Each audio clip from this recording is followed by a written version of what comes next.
The summer lull for Canadian news and Canadian politics is coming to an end, and there's no shortage of things happening. I mean, Pierre just did a massive tour around all of Canada. He visited Northern Ontario, Northern BC, East Coast, West Coast. He's been everywhere. And now you got Justin Trudeau's public divorce following this exact same formula that his father did, right? Only two prime ministers in the history of Canadian history have ever been divorced while in office. Justin Trudeau's father and Justin Trudeau. I don't know. There's a lot of stuff going on right now. So even though the summer lull is wrapping up and we're getting back into the House of Commons, just about a month and a little bit away, there's news that's happening every single day. And today we're going to be taking a look at Pierre doing a press conference and just obliterating Justin Trudeau, which is why you're seeing the polls absolutely shift. Conservatives have a massive astronomical lead over the Liberals, and every day that goes by, it's looking worse and worse for the Liberals. Pierre Poilievre has cleaned himself up. He got rid of his glasses. He's changed his appearance a bit. He's in good shape. He doesn't look like a cuck like Justin Trudeau. Not that looks matter, but apparently they do, because the Liberals seem to have voted in Trudeau for his socks and his hair. Welcome back to another video, everybody. Today we're taking a look at Pierre Poilievre just rip Justin Trudeau a new one right on his front door, right at Parliament. Before we get into it, I want to encourage you to give a like and subscribe if you haven't already. It's absolutely free to do that and to turn post notifications on. It's a way to ensure, with a kind of a insurance layer, that you get notified of videos. We're fighting Justin Trudeau's personal algorithm. We're fighting massive mainstream tech suppression and government suppression with actual bills and policies to prevent videos like mine and people like me to ever get any sort of popularity or influence. But we're beating all of that because the Canadians want the truth and they want to know what's actually happening behind the curtain. So without further ado, let's get into this video. I think the worst problem is that people can't pay their rent. After 8 years of his inflationary policies, at his shoveling billions of dollars into the bureaucracies that block home building, housing costs are among the worst in the world, nearly double what they are in the United States. Rent has doubled, mortgage payments doubled, needed down payments doubled, all after 8 years of Justin Trudeau. Yesterday, he held a press conference to announce in front of a house to tell you all that he's not responsible for housing. That's funny, because 8 years ago, he promised he was going to lower housing costs. It's also funny that the biggest housing agency in Canada, CMHC, is federal. Mortgage insurance, federal. Taxes, fiscal and monetary policy, federal. Immigration, federal. Bank of Canada influenced by federal. Infrastructure money, federal. All these things are federal, and yet the federal prime minister claims he has nothing to do with it whatsoever. No wonder he wants to wash his hands of his horrendous and unprecedented record. After 8 years, people are losing their homes. I used to say there were 35-year-olds living in their parents' basements, and people were shocked to hear that. Now, it's much worse. The 35-year-old worries that him and his mother might be on the street living in their cars. I met a 42-year-old carpenter in Sault Ste. Marie who lives in his car. All right. So that is an ongoing problem. And as somebody who lived in a van for like 4 years, I can totally relate to that. I started off because there were no options. I was not able to afford rent. I was not able to afford a mortgage. And so I was basically either going to live on the streets or in a car. So I bought a really, really cheap camper van. Now, there is an argument to say, well, if you had a few $1,000s to pay for a camper van, then why couldn't you apply that to rent? Well, rent is ongoing. The cost of a vehicle is kind of one time. So that argument gets, torn apart every single time. Living in a van life is, for those who don't know, is a increasingly more attractive outlook on life for Canadians. Not just because there's a lot of glamorous things to living in a van. You get to you park in the mountains, park by the ocean. There's a lot of cool things that come with that, but it's not all glamorous. A lot of people that are struggling. And myself, I was one of those struggling people that were living in my van, not for the glamour, not for the fame of it, but because there was no option. There was no other option. And I used to go around with an extension cable outside of businesses and plug in at like 11 o'clock at night to charge my solar batteries to get more power. I was a pirate. I was a modern day Jack Sparrow. Hey, drinking rum. No, not behind the wheel. That's a weird thing. Don't clip that out of context, people. But you get the point. People are more inclined now to live in vehicles because there's no option. You can't afford rent. You can't afford a mortgage. There's no policies around rent. You could be paying $2,500 a month for rent, but somehow the bank says no to an $1,100 a month mortgage. It's absurd. The way this country is run monetarily is just, it doesn't make any sense because our prime minister takes no accountability. He says, housing isn't my issue. You just heard Pierre explain all the reasons why housing is literally his issue. It's just so stupid. It comes down to management and level of competence. We have one person who's pretty competent and seems like they could fix a lot of things. Not instantaneously, but it seems like he could implement policies and reverse a lot of things that the Liberal government has done that's just been so detrimental to our economy. And then on the other hand, you have a little prince who's living in fairy tale land who can't even keep his marriage together. Come on. Come on. I talked to a housing advocate in Penticton who says it's common now for her to meet seniors in that city that live in parking lots. CTV even ran a story of a nurse who lives in her van. Does anybody remember Canada? I know a 72-year-old, or maybe 73 now, who lives in a bus in Vancouver, who used to live in a bus. Now he lives in a van because he can't afford anything else. It's a real problem. 72 years old, and he's got a, like, below the waist, he's almost paralyzed. He's in a wheelchair, living in a vehicle because there's no other option. So it's a real issue that hits really home for me because I did that for a very long time. Like this?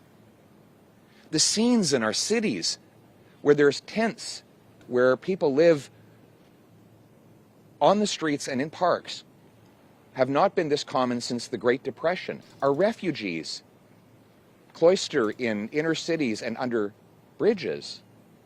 This is life after 8 years of Justin Trudeau. He's concerned that people are angry at him. I'm concerned for the little girl in Timmins who stepped on a dirty needle, or the mother in Toronto who was hit by a stray bullet. I'm concerned about the sports store owner in... Shout out to Timmins, by the way. I'm from there, which is, it's crazy. It seems like a lot of things that are happening in politics I could actually very much relate to. And I lived in Toronto for a very mass majority of my life. So shout out to Timmins, FYI, Northern Ontario. Timmins, who had his shop robbed for the 4th time in 2 years.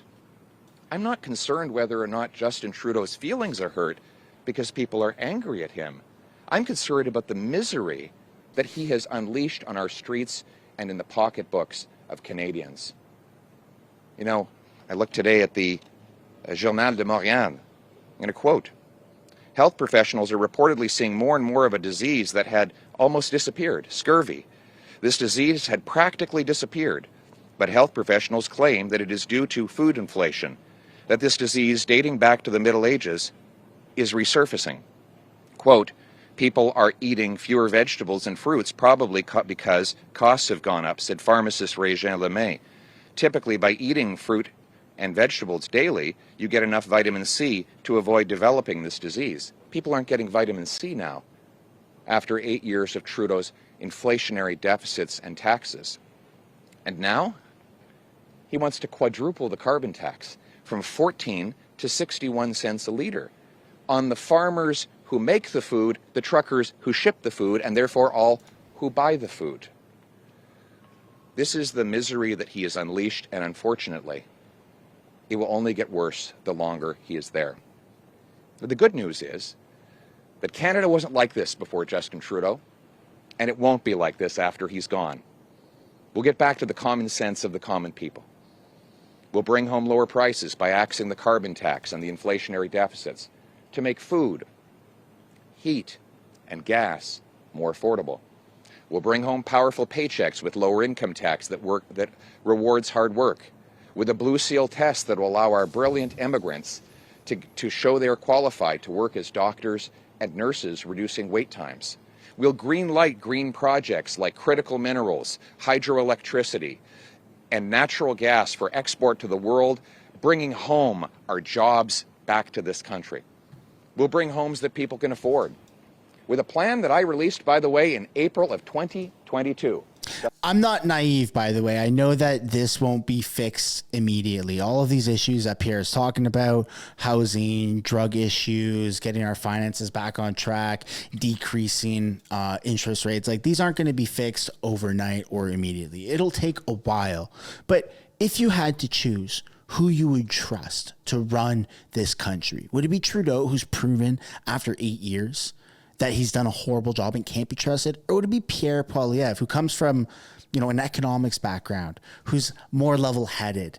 Even the way he talks, at least it's more relatable and he seems more like a common person, whereas Trudeau's up on a pedestal and everything has gotten to his head. And it's ridiculous. He thinks that he's a king, and Pierre doesn't view himself that way. At least that's not how I perceive him as viewing himself. It does seem like he's speaking common sense for the common people, and it's got me hooked. I'm really interested into seeing Pierre be in power, have a conservative majority government, and getting back on track. I have a daughter. I've brought a daughter into this world. She's like 10 or 11 months, or getting close to 11 months. I don't want this country to be broken when she grows up. I don't want this country to be broken if I have more kids and when they grow up. No, I want my kids to be able to afford a house when they're young. I don't want them to have to wait and struggle or live, especially live in my basement for a very long time. No, get out, go get a house. So I'm voting based off of how it's going to affect my life at the next election. And I hope that you can do the same thing. Justin Trudeau says he still hasn't seen it. A plan that would incentivize cities to free up land and speed up permits so we can build. We have the fewest houses per capita of any country in the G7 with the most land to build on. The answer is to build. My plan, my common sense plan, requires cities boost the number of building permits by 15% per year or lose their housing or lose their infrastructure grants. But those that exceed that target will get building bonuses. I'll require every federally funded transit station have high-density housing approved all around it so our seniors and youth can live right next to the bus or train. We'll sell off 6,000 federal buildings and thousands of acres of federal land to build. We'll speed up immigration of building trades skilled immigrants, and we'll put more emphasis on training the future tradespeople of our country. That is a common sense plan that will build the millions of homes that we need to make it affordable as it was 8 years ago when I was the housing minister. And we'll bring home safety to our streets with jail and not bail for repeat violent offenders, and with treatment, not more drugs. That's an important one. Those who suffer from the illness of addiction. And we'll stop dividing and censoring Canadians, bring back freedom of expression, remove internet censorship laws, and treat Canadians based on their individual humanity, not their group identity. It's common sense. Common sense of the common people united for our common home. Now let's bring it home. Thank you. I am hooked. Oh, hold on.